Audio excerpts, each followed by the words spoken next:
Praise Lord.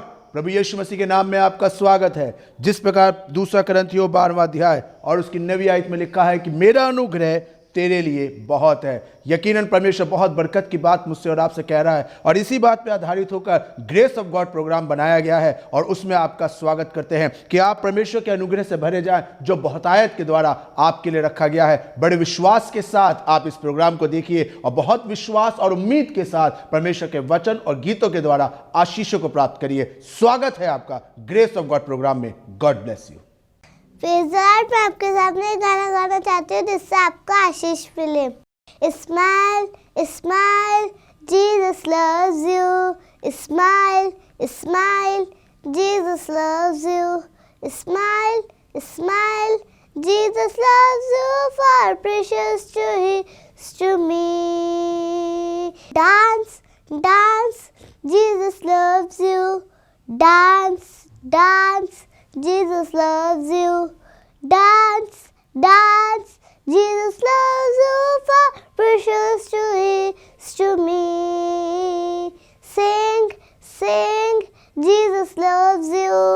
Sing, sing, Jesus loves you. Sing, sing, Jesus loves you, for precious to is to me. Clap, clap, Jesus loves you. Clap, clap, Jesus loves you. Clap, clap, Jesus loves you, for precious to his to me. Praise the Lord. Praise the Lord. हम खुदावंद का शुक्र करते हैं कि खुदावंद आपका और मेरा जिंदा खुदावंद है। इस वक्त जब माहौल इस हिसाब से है कि आप और मैं खुदावंद की महिमा और सिताइश कर रहे हैं, उसकी तारीफ कर रहे हैं। विलाप गीत में यिर्मयाह कहता है, हम मिट नहीं गए, ये उसकी महाकरुणा का फल है। और आज भी उसकी महाकरुणा के वसीले से आप और मैं यहाँ मौजूद हैं। तो जब यरूशलेम में यीशु मसीह एंटर हुए थे, तब से उनको दुख मिलना शुरू हो गया था। लेकिन यीशु मसीह तो आए इसलिए थे ताकि आपकी और मेरी तकलीफ़ों को अपने ऊपर ले लें, ताकि आप और मैं आज इतनी आज़ादी के साथ खुदावंद की महिमा करने पाएँ।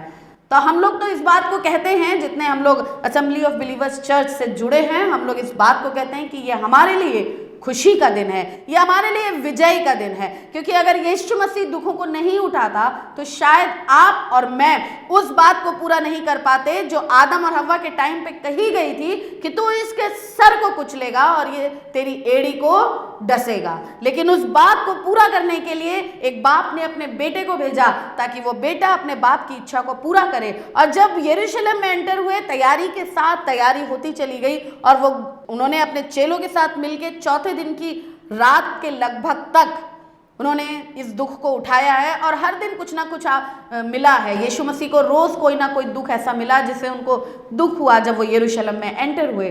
जितने ये बेचने वाले हैं, सर्राफ हैं, इन्होंने खुदा के घर को एक कारोबार का घर बना रखा है। दूसरे दिन यीशु मसीह को भूख लगी, लेकिन उनकी भूख मिटाने के लिए फल नहीं था, और आज के दिन भी कुछ ऐसा ही दुख उनको हासिल हुआ है।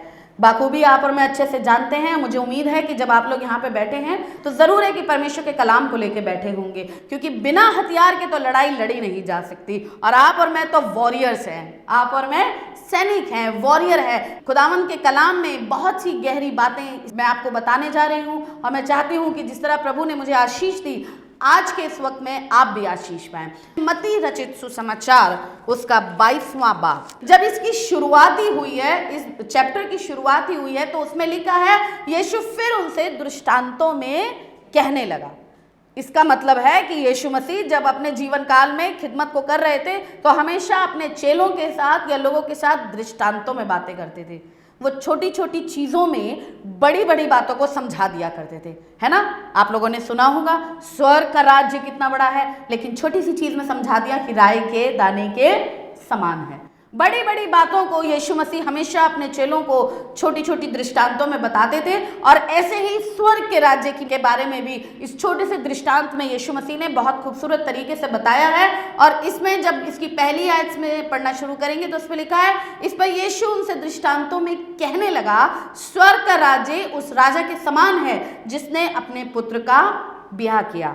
एक राजा ने अपने बेटे की जेवनार तैयार करी, शादी की जेवनार। तो इसमें तो दुख मिलना ही नहीं चाहिए, इसमें कैसे दुख यीशु मसीह को मिल सकता है? अगर आप बाइबल लेके बैठे हैं तो आगे पढ़ते रहिएगा, लेकिन मैं आपको जो बहुत ज़रूरी बात है वो बताना चाहूँगी कि उसको दुख किस तरीके से मिला। लिखा है, स्वर्ग का राज्य उसके समान है जिसने अपने बेटे का ब्याह किया और उसने अपने दासों को भेजा कि नेवताहारियों को ब्याह के भोज में बुलाएं। लेकिन आगे कॉमा के बाद एक लाइन लिखी है, परंतु उन्होंने आना ना चाहा। तो सारा दारोमदार इस बात पे टिक गया कि यीशु मसीह आपकी और मेरी खातिर आसमान छोड़ के जमीन पे आ गया। एक बाप ने सेक्रीफाइस करके अपने इकलौते पुत्र को आपको और मुझे बख्श दिया ताकि जो कोई इसमें मान लाए वो नाश ना हो बल्कि अनंत जीवन पाए। लेकिन कौमा के बाद आगे की बात आपने और मैंने या बहुत से लोगों ने पूरी कर दी कि उन्होंने आना ना चाहा, यानी कि हम इस लायक ही नहीं ठहरे कि खुदावंद की ज़ेवनार में जा सके।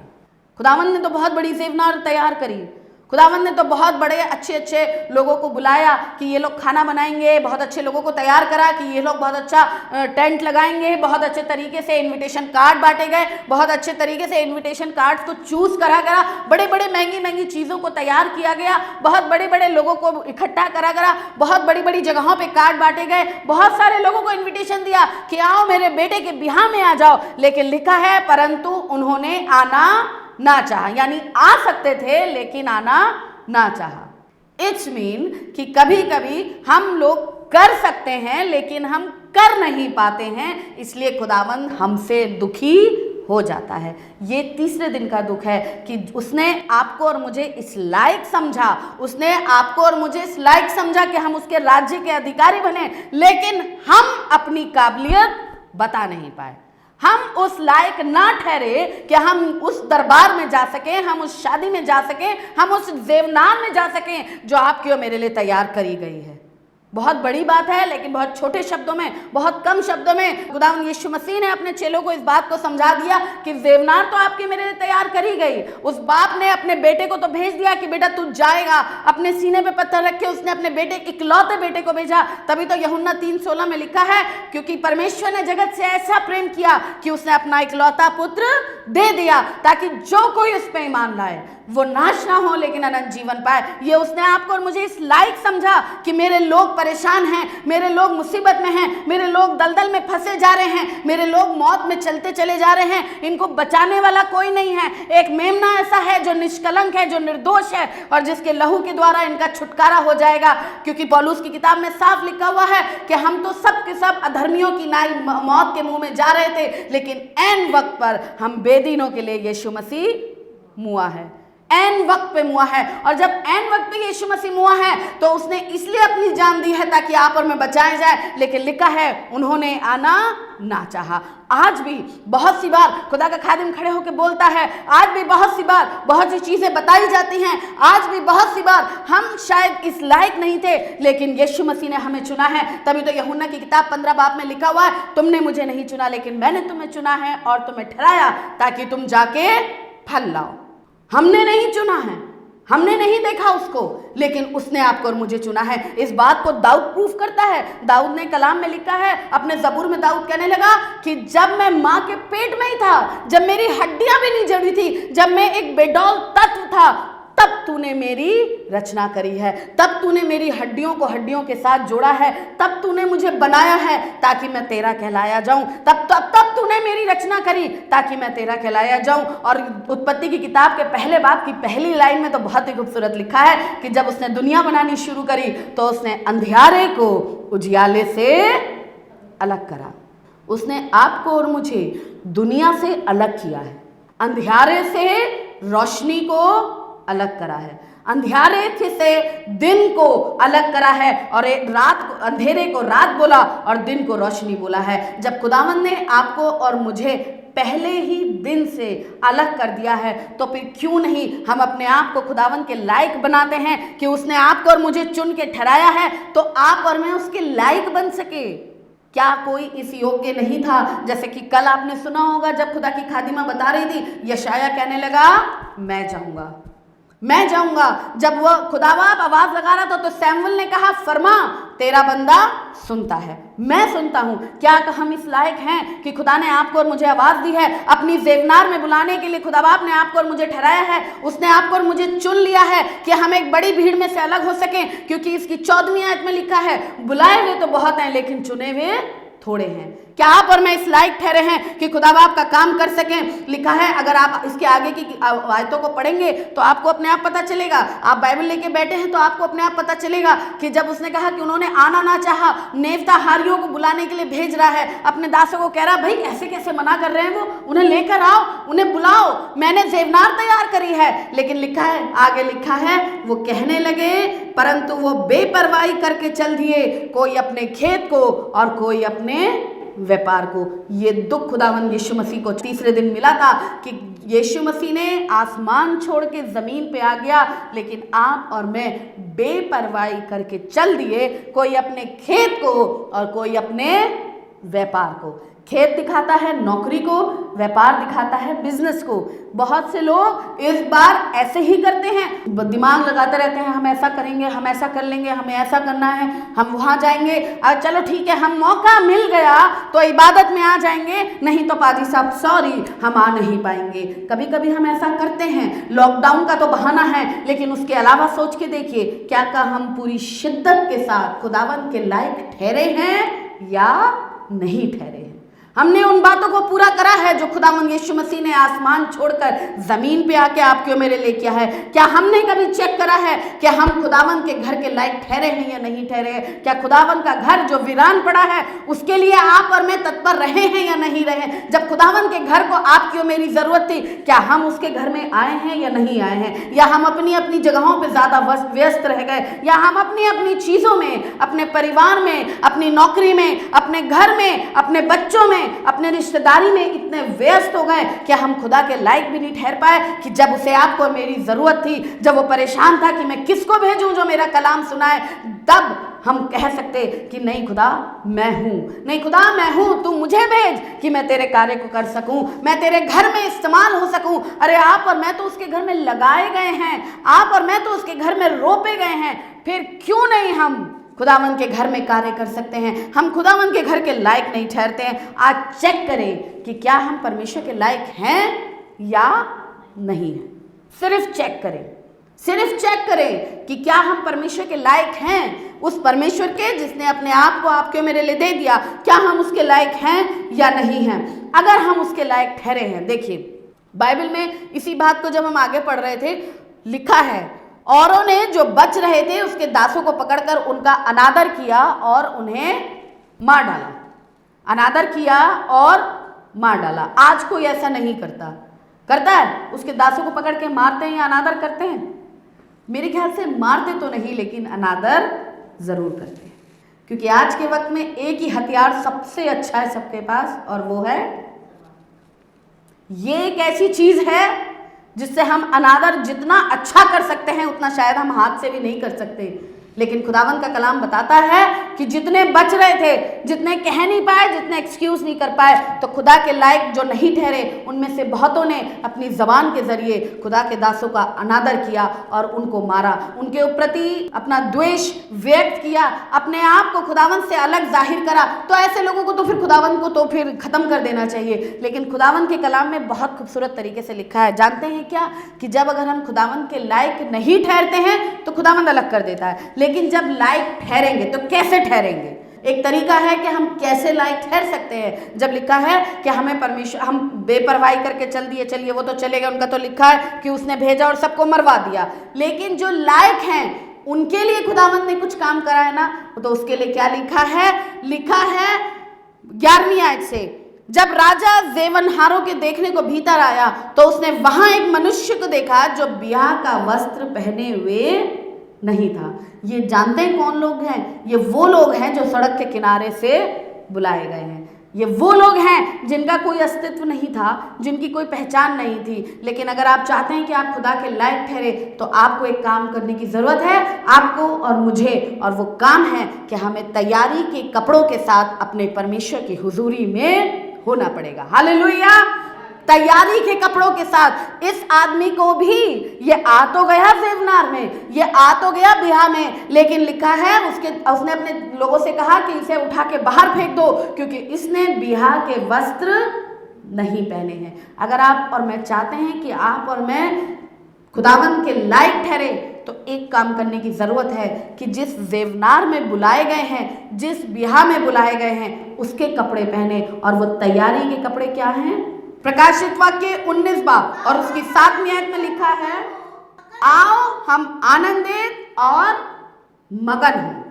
जैसे आज आप और मैं हो रहे हैं, अभी हम और होंगे 12 तारीख तक आनंदित और मगन होंगे, उसके बाद भी होंगे कि आनंदित और मगन रहेंगे। और यही बात खुदा के कलाम में आपको और मुझे बताई जा रही है कि आओ हम आनंदित और मगन हो और उसकी स्तुति करें, क्योंकि मेमने का विवाह आ पहुंचा, क्योंकि मेमने का ब्याह आ पहुंचा है। हालेलुया, मेमने का ब्याह आ पहुंचा है। ज़ेवनार की तो बात हो रही है, खुदा ने अपने बेटे का ब्याह रचाया है और कहा है कि उसने आपको और मुझे इनवाइट किया है, तो आइए आनंदित और मगन हो, क्योंकि मेमने का ब्याह आ पहुंचा है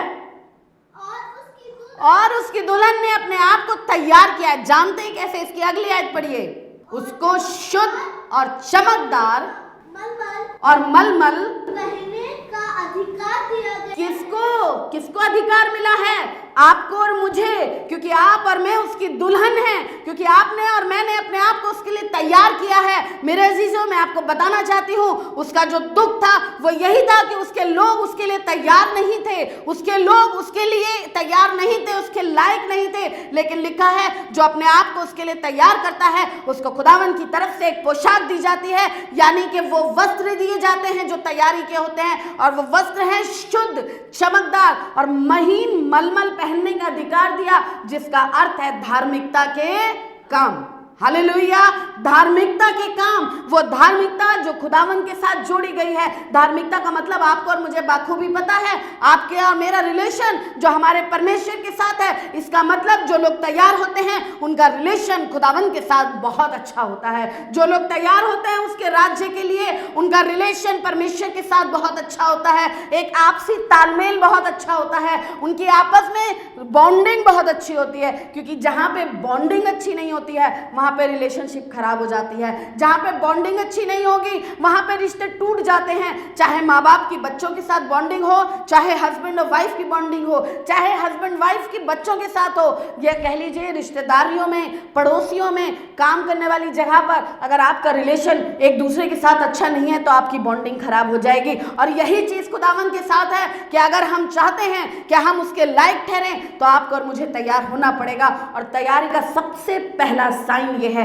कि आपको और मुझे धार्मिकता के कपड़े पहनने पड़ेंगे। और धार्मिकता के कपड़े पहनने का मतलब है कि आपकी और मेरी बॉन्डिंग खुदावंद के साथ बहुत अच्छी हो। और बॉन्डिंग अच्छी तब होगी जब वो हमें कुछ कहे और हम उस बात को फॉलो करें। आमीन। खुदा बाप, तूने अगर कह दिया है कि मुझे ये काम करना है तो मैं ये काम करूंगा। लेकिन आज आप और मैं शायद नहीं कर पाते। शायद आपकी और मेरी नौकरी, आपकी और मेरे घर, बहुत सारे एक्सक्यूजेज आ जाते हैं, बहुत सारी परेशानियां हमारे सामने खड़ी हो जाती हैं, बहुत सारी चीज़ें हमें दिखने लगती हैं। खुदा आप कर तो लेंगे लेकिन ये चीज़ हो रही है, ये बहुत मुश्किल है, इस चीज़ को नहीं करना है। क्योंकि जिनके पास तैयारी के कपड़े होंगे वो इस बात को कभी बोलेंगे नहीं। जिन्होंने तैयारी के कपड़े पहने होंगे, जिन्होंने वो बिहा के कपड़े पहने होंगे, तो उनको ज़ेवनार में एंटर होने से और ज़ेवनार अटेंड करने से कोई रोक नहीं पाएगा। खुदावंद यीशु मसीह को तीसरे दिन का दुख यही तो मिला कि ज़ेवनार तो तैयार थी लेकिन उसके लोग तैयार नहीं थे। कोई अपने खेत को चला गया, कोई अपने व्यापार को चला गया, किसी ने अपने कितने बहाने बना दिए। आज आपके मेरे पास भी बहुत सारे एक्सक्यूजेस होते हैं। तब तो इतना डिजिटल हिंदुस्तान या दुनिया नहीं थी, आज तो फिर भी कितनी ज़्यादा डिजिटल हो गई है ना। कितने ज़्यादा काम हो गए हैं, आवर्स कितने ज़्यादा हो गए नौकरी के, कितनी ज़्यादा रिश्तेदारियां बढ़ गई हैं, कितनी ज़्यादा प्रॉब्लम्स हो गई हैं। कभी गाड़ी में पेट्रोल ख़त्म हो जाता है, कभी ऑफरिंग के लिए खुले पैसे नहीं हो पाते हैं, कभी बहुत सारी चीज़ें इतनी हमारी सामने खड़ी हो जाती हैं। और अब तो एक नई समस्या हम लोग फेस कर रहे हैं जो कि कह सकते हैं कि बीमारी है। बाहर निकलेंगे तो बीमार पड़ जाएंगे, बाहर निकलेंगे तो इन्फेक्शन घर तक आ जाएगा, बाहर जाएंगे तो किसी ना किसी को हाथ लगाएंगे तो ये इन्फेक्शन हमें हो जाएगा। बहुत बड़ा एक्सक्यूज है। लेकिन ये सारे एक्सक्यूजेस को अगर आप एक तरफ कर दे तो मेरे अजीजों मैं आपको बताना चाहती हूँ, खुदावंद का कलाम बताता है कि ज़ेवनार में वही दाखिल होगा, बिहा के बोझ में वही दाखिल होगा, वही आनंदित और मगन होगा जिसने अपने आप को धार्मिकता के वस्त्रों से सुसज्जित किया होगा। क्योंकि आप और मैं तो दुल्हन है, आपको और मुझे तो उसने दुल्हन का दर्जा दे दिया है, लेकिन लिखा है उसको शुद्ध, चमकदार, महीन मलमल पहनने का अधिकार दिया है। उस आदमी ने बिहा के कपड़े नहीं पहने थे, इसलिए उसे उठा के बाहर फेंक दिया था।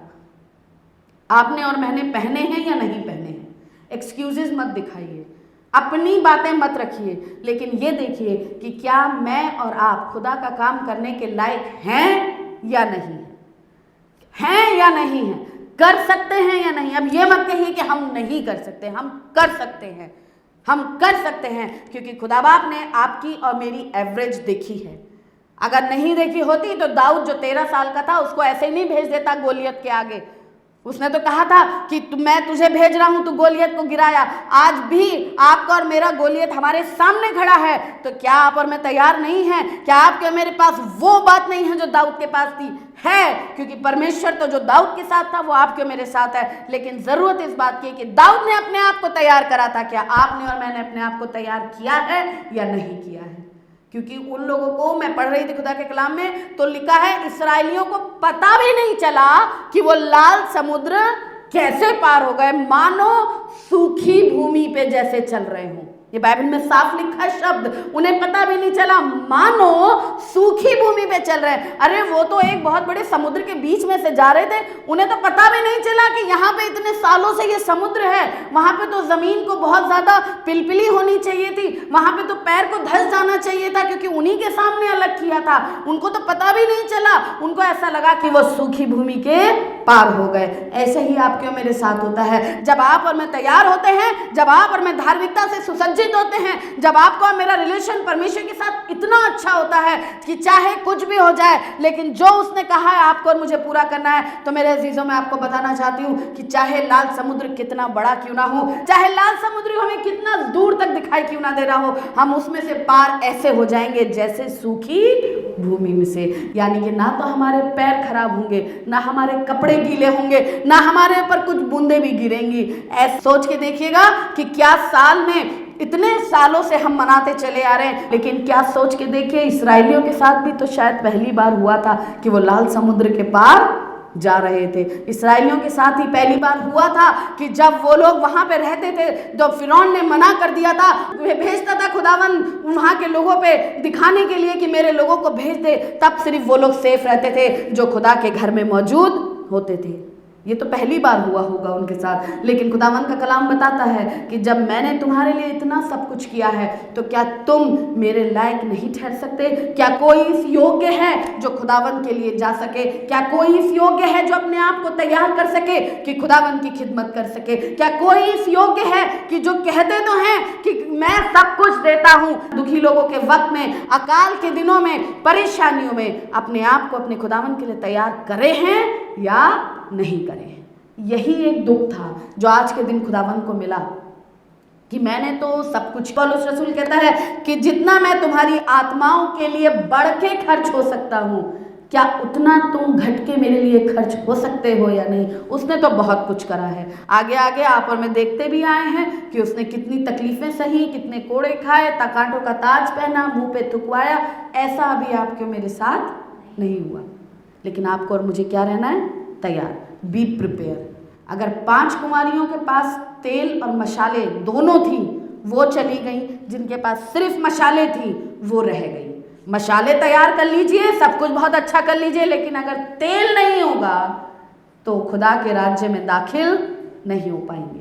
आखिरी की आयत बता के खत्म करूंगी, जल्दी से इसे पढ़ दीजिए। लिखा है, ये आपको मिलेगा लूका रचित सुसमाचार 12वां बाब और उसकी 47वीं आयत। वो दास जो अपने स्वामी की इच्छा जानता था और क्या नहीं रहा?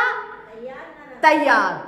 ये तैयारी का शब्द ध्यान रखिए। जो तैयार नहीं रहेगा वो खुदावन के राज्य में दाखिल नहीं होगा। लिखा है जानते तो हैं, आप और मैं भी बखूबी जानते हैं कि यीशु मसीह क्या चाहता है। आप और मैं बखूबी जानते हैं कि इतवार को हमें चर्च जाना है, थर्सडे को हमें चर्च जाना है। आप और मैं बखूबी बहुत सी चीजों को जानते हैं कि मेरा खुदावंद आपसे मुझे क्या चाहता है, लेकिन लिखा है वो अपने स्वामी की इच्छा जानता था लेकिन तैयार ना रहा, ना तैयार था। पहली बात तो वो तैयार ही नहीं था, उसने अपने आप को तैयार ही नहीं करा कपड़ों से, धार्मिकता के कपड़ों से या उन कपड़ों से जो परमेश्वर को पसंद है। लिखा है एक तो वो तैयार नहीं था और दूसरा और उसकी इच्छा के मुताबिक काम भी नहीं करा। हालेलुया। बहुत मार खाएगा। मैं नहीं कह रही, लेकिन कलाम में लिखा है कि जो अपने स्वामी की इच्छा जानता है, मुझे मालूम है कि मेरा स्वामी, मेरा परमेश्वर, मेरा यीशु मुझसे क्या चाहता है। और जो अपने स्वामी की इच्छा जानता है लेकिन ना तो तैयार है और ना उसकी इच्छा को पूरा ही कर रहा है, बैठा हुआ है, अपनी मस्ती में है, अपनी सोच में है, अपनी इच्छा के अनुसार है, जो मैं सोच रहा हूं बिल्कुल ठीक, जो मैं कर रहा हूं बिल्कुल ठीक, लिखा है वो बहुत मार खाएगा। अब आपके ऊपर है, अगर आप चाहते हैं कि मेरे जीवन से, आपके जीवन से खुदावंद को दुख ना मिले, तो एक काम करना शुरू करिए कि जो उसकी इच्छा है वो पूरा करना शुरू करिए। आए हमारे बाप, तू जो आसमान में है, जैसे तेरी मर्जी आसमान में पूरी होती है वैसे यहाँ पे भी हो, क्योंकि सारी चीज़ों की जड़ यही है। यहाँ पे इच्छा पूरी नहीं होती, ये हम अपना ही चलाते हैं। होता लेफ्ट में है, काम करता राइट है, ये हम कहते हैं। लेकिन अगर हम अपनी इच्छा को, दास अगर प्रभु की इच्छा को जानता है, उसके अनुसार चलता है, तो वो बहुत मार नहीं खाता। और जो जानते बूझते भी उसकी इच्छा को पूरा नहीं करता, लिखा है वो बहुत मार खाएगा। और आगे क्या लिखा है, वो थोड़ी मार खाएगा। ये उनके लिए लिखा है जो यीशु मसीह को जानते तो हैं कि हाँ यीशु है, लेकिन उसके पीछे नहीं चले। लेकिन जिन्होंने बपतिस्मा लिया है, जो कहते हैं हम कुछ है, हम खुदा को पहचानते हैं, हमने 10 बार बाइबल पढ़ी है, हमें बहुत अच्छा गाना आता है, हम सब कुछ कर सकते हैं, लेकिन फिर भी नहीं कर रहे हैं, उनके लिए लिखा है कि वो दास बहुत मार खाएगा। डिसीजन आपके और मेरे हाथ में है, क्या हमें क्या करना है। क्या हमें तैयारी के साथ रहना है कि जैसी दूल्हा आया और हम चले गए, जैसी मौका मिला वैसी इबादत करनी शुरू कर दी, जैसे ही हमें किसी ने कुछ कहा हम इतना, हमारे पास इतना तेल होना चाहिए कि मशालों के साथ हमारे पास तेल हो, ताकि जब आवाज लगे तो हम आसमान में जा सके, जब आवाज लगे तो हम खुदावंद की खिदमत के लिए खड़े हो सके। लेकिन अगर हम तैयार नहीं होंगे तो यकीन मानिए ब्याह के भोज से बाहर निकाल दिए जाएंगे, ब्याह के घर में से हमें बाहर उठा के फेंक दिया जाएगा, क्योंकि हमने ब्याह के कपड़े नहीं पहने। तैयार करें ब्याह के कपड़ों के साथ अपने आप को, शादी के अच्छे से जोड़े से तैयार करें। और शादी का जोड़ा आपके और मेरे धार्मिकता के काम है। धार्मिकता मतलब the right relationship with God, a true relationship with God. तो अपना अच्छा रिलेशनशिप खुदा से बनाइए, जैसा एक माँ बाप का बच्चों से होता है। हमारा आज तक हमारे बाप के साथ, हमारी माँ के साथ अच्छा रिलेशनशिप है कि हमारे पापा ने अगर कुछ कहा है तो हम करेंगे, और अगर हमने कुछ कहा है तो पापा जरूर करेंगे। ये अच्छा रिलेशनशिप है। ऐसा ही रिलेशनशिप आप बनाइए कि आपका खुदा जिसने आसमान छोड़ दिया आपके और मेरे लिए, जब वो जमीन पे आंखें उठा के देखे तो क्या मैं और आप इस लायक हैं कि हम तैयारी के साथ खुदावन के राज्य के कार्य के लिए आगे बढ़ सके। खुदा आप सबको बहुत आशीष दे। उम्मीद है आपको ये प्रोग्राम पसंद आया होगा और आपने वचनों के द्वारा आशीष पाई होगी। अगर आपके पास कोई समस्या है, अगर आप प्रार्थना कराना चाहते हैं, तो यहाँ पे हमारा नंबर स्क्रॉल हो रहा है। आप हमें से किसी से भी संपर्क कर सकते हैं, हमें ईमेल आईडी के द्वारा संपर्क कर सकते हैं। और यकीन जानिए, अगर आप विश्वास के द्वारा प्रार्थना करवाएंगे तो परमेश्वर आपकी प्रार्थनाओं को सुनकर और आपको आजाद करेगा। विश्वास रखिए, फोन करिए, प्रार्थना कराइए और प्रभु आपको आशीष दे। God bless you. हमारा एड्रेस है Assembly of Believers Church, S410 street number 11, school block, Shakarpur, Delhi 110092। और अगर आप हमसे फ़ोन पे कांटेक्ट करना चाहते हैं तो हमारे नंबर हैं 8527158740 और दूसरा नंबर है 9891358387। इसके अलावा 9891152423